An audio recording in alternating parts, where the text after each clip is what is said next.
Wellness Foundation, Delhi, Vasantkunj.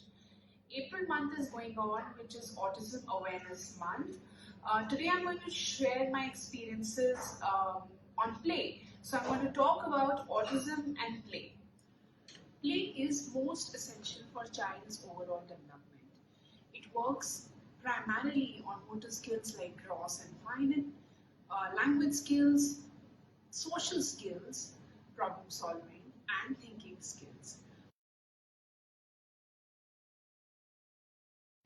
Children with autism play differently from other children. Their play is very limited to a certain kind of preferred activity. Children with autism prefer to play alone, mostly what we call a solitary play. They would prefer to be aloof rather than be with the group. They do not have the willingness to play in a group primarily because they have difficulty to follow a certain rules which is there, which other children follow in a game. They have difficulty playing symbolic games like imaginary play. They also have a certain game type, like a repetitive kind of play, which they are engrossed in. Something like lining up of toys, opening and closing of doors, playing with the drawers, which sometimes feel purposeless for other children. Children with autism are often unaware of their surrounding. It's almost like they are in a box and they can't see anything out.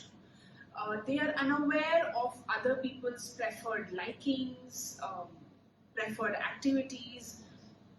They are just engrossed in their likings. They seem to be stuck in a earlier type of solitary play, which is repetitive in nature. Now we will talk about why is play difficult for children with autism. The most important point is that they lack imitation skills. Most of the children learn different kind of games, activities, cognitive skills by imitating, and children with autism lack imitation skills. Number two, children with autism lack symbolic play. Symbolic play means pretend play. They have difficulty to imagine a certain situation using a certain kind of play, a certain kind of object, and imagine. So, for example, a child with autism would place the engine on the track, but would have difficulty to narrate a story around the engine. They would just simply put the train on the track, and they would love to see the train going round and round.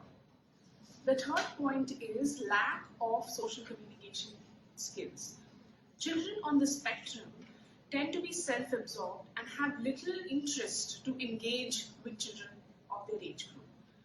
Often they are so self-absorbed that children or other peers might feel hurtful that this child is not responding, and thus the friendship breaks. The fourth point is lack of joint attention. Joint attention simply means that two children are joining their attention to play a certain game or engage in a certain activity together, which is difficult for children with autism. How do we teach children with autism to play efficiently? The first point is that we have to go to the child's level to play.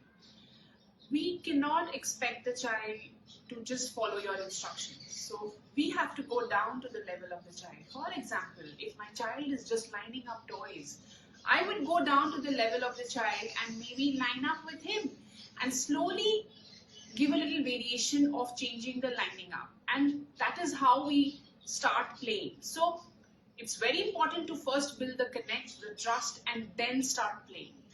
Second kind of activity which children with autism enjoy is sensory play. Now, sensory play could be visual, tactile, movement-based play. If I talk about visual play, it is playing with bubbles. Children enjoy looking at bubbles and playing with them. Tactile play could be simple tickle games or playing with the water, playing with rajma, playing with grains. They would enjoy it.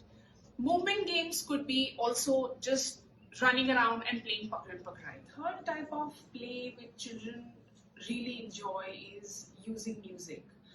Music which is preferred by them. Different kind of play skills is being used while we are using music. For example, we are singing a preferred rhyme and then breaking in the middle and the child is filling in. It is enhancing the turn-taking skills. Now, these kind of play activities builds on social, emotional, and thinking skills of the child.